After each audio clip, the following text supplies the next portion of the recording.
Hey, what's going on YouTube? Alabama Reloader here. So, like a phoenix, he rises from the ashes. Um, so here we are post-COVID. Let's see, today's Monday. This is today's one. Yesterday and today's been the 2 days that I've felt the best so far. Yesterday I felt really good pretty much the entire day. So I'm pretty sure all that's behind me. It was rough for a couple of weeks. Thought I had gotten over it, and then it was like it just kind of came back with a vengeance, and kicked me back in my teeth, and was not fun at all. So, but we're back. Now it's really the fatigue is the biggest issue. So pretty much where I left off, the last video that I did, and we've got so much other stuff to get into, but I think this project is going to be a lot of fun, so that's kind of why I want to focus on this. This is the elk load development, not really a series, but basically just showing you guys pretty much the process of coming up with a good load, a good hunting load. So again, guy I work with, a buddy of mine, Richard, hit me up. Hey, I want you to develop, he's going out on an elk hunt out west, coming up in the fall. And he was wanting a load that he could take out there and drop the hammer on a big old monster elk. So he hit me up and was asked if I'd be interested in something like that, and of course I am, because that's really cool.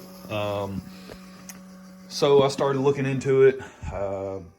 He's got I think we showed the rifle in the other video. It's a Ruger M77, chambered in 30-06. Now, despite my lack of love for the 30-06 cartridge, it's still going to be fun. It's going to be fun to go through the process, to work up the loads, to see the velocities that we can achieve, and kind of go from there. Now, pretty much what we're going to be starting with, because I've got, at the time of this video,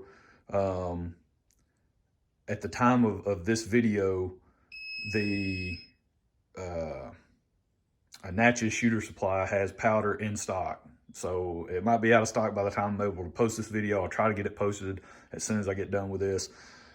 So go buy now, go buy some powder. But pretty much the only powder that I had on hand that I had enough of to kind of start, development on this 30-06 load was H4350. That was kind of the only,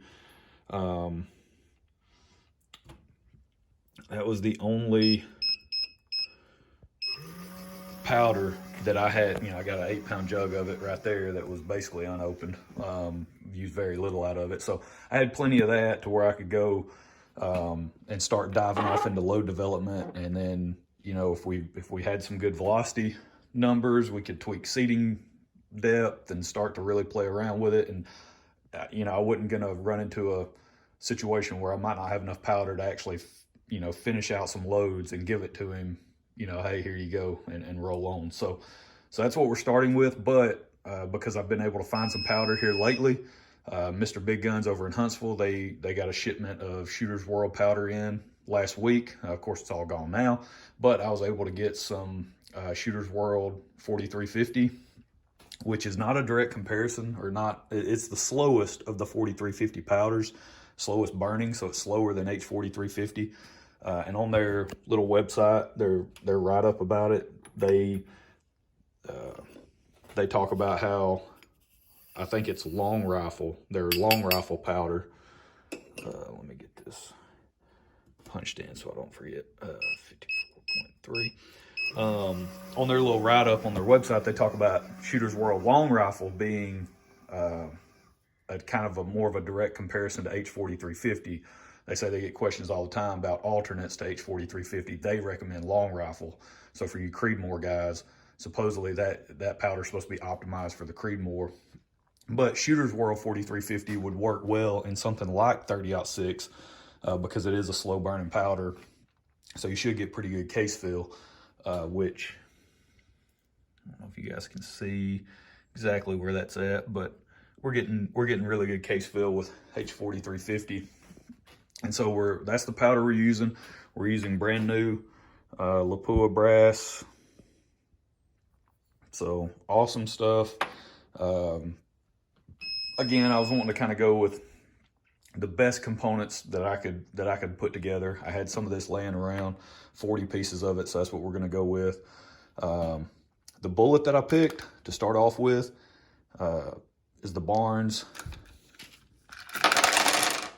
168 grain tip TSX. So wanted to go with Barnes.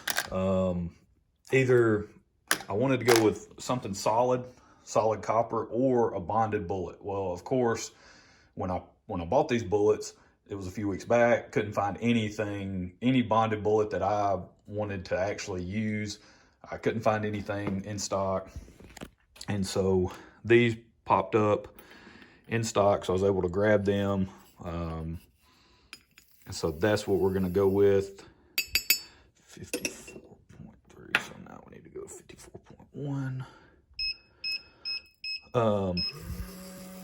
But yeah, so I wanted to go with something that's gonna expand, penetrate, and drive deep. Because again, this is going to be on elk, and I kind of asked for his requirements for the rifle, the performance, and he wanted to be, the range is 300 yards. It's actually an elk and a deer load, but obviously the primary focus is going to be elk, making sure that we have that squared away. I started out looking at the 175 grain Barnes LRX, but then settled on the 168 tip TSX, just again, availability at the time when I bought them. And H4350 is a good velocity powder for 30-06, and it provides good case fill. So we were at 54.1, so we need to go down to 53.9. So it provides good case fill, good velocity. That was kind of one of the things we were looking at.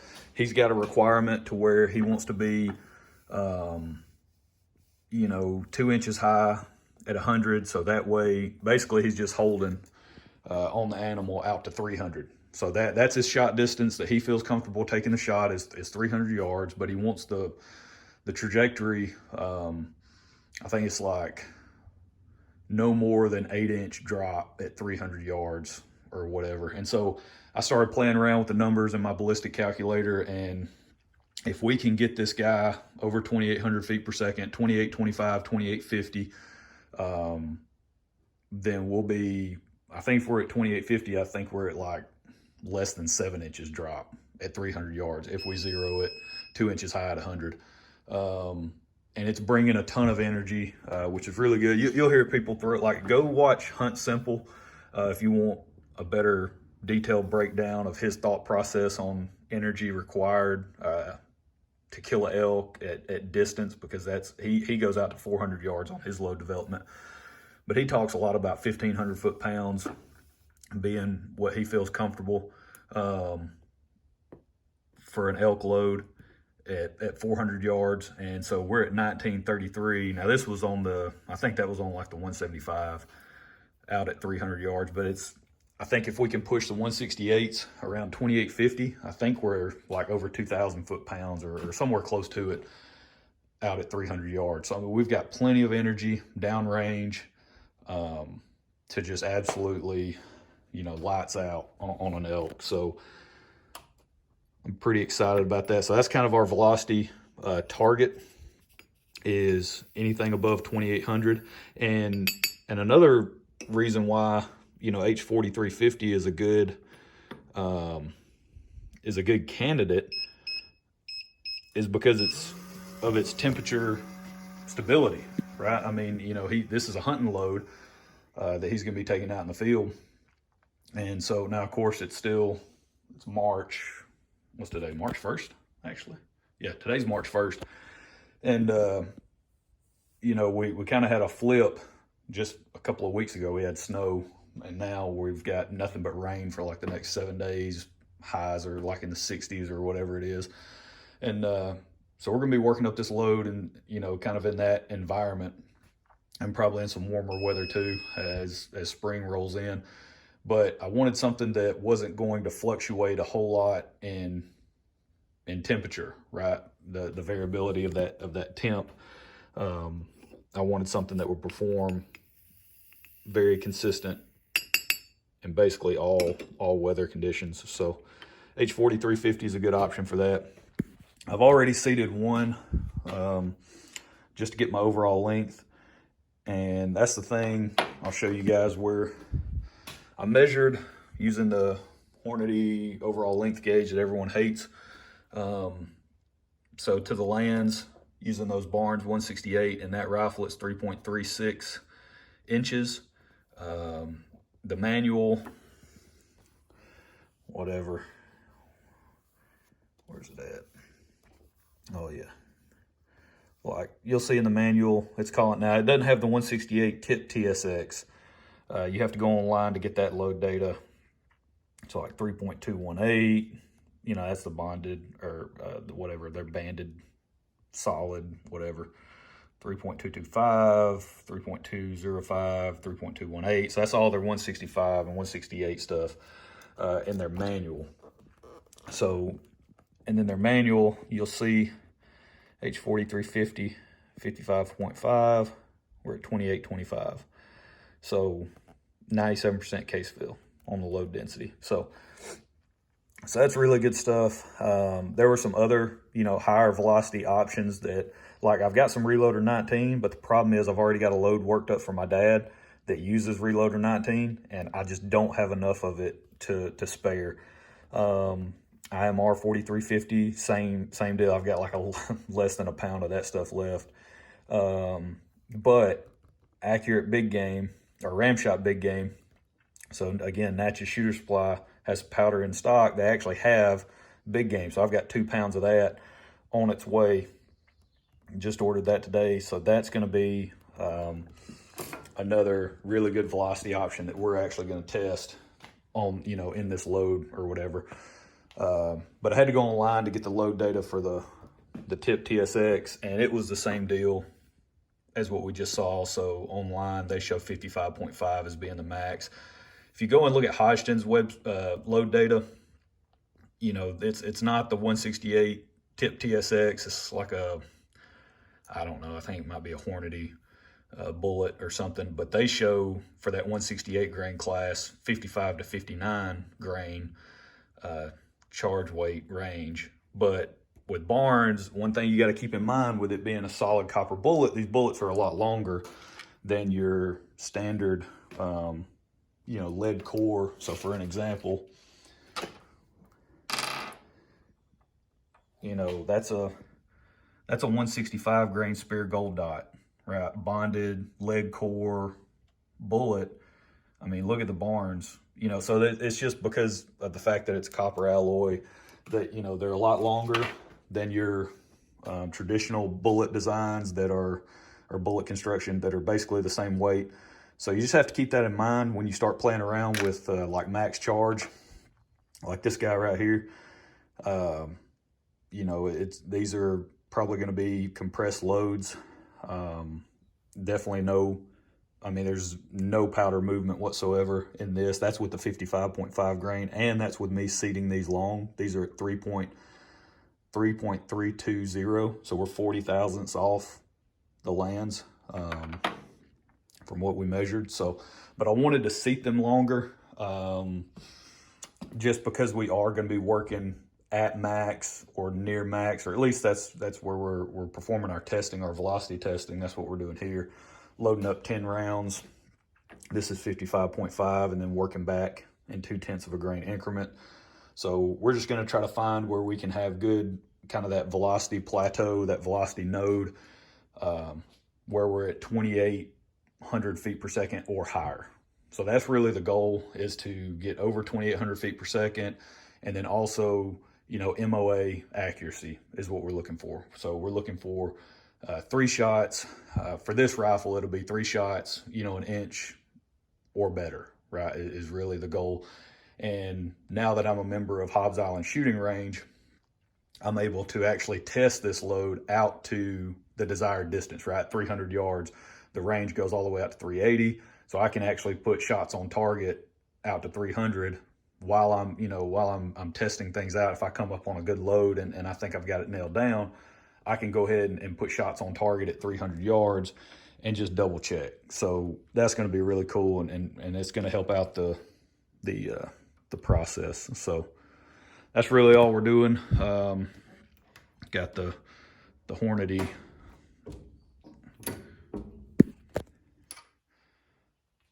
die with the micro adjust on top. That's just such a convenient way for bullet seating. What else? I'm hoping to get to the range this week. I mean, I know it's going to rain. It's supposed to rain like every day, but I'm hoping to get to the range this week. Try to get some of this stuff shot, get some data, start seeing where we're at, see how the rifle likes this combination.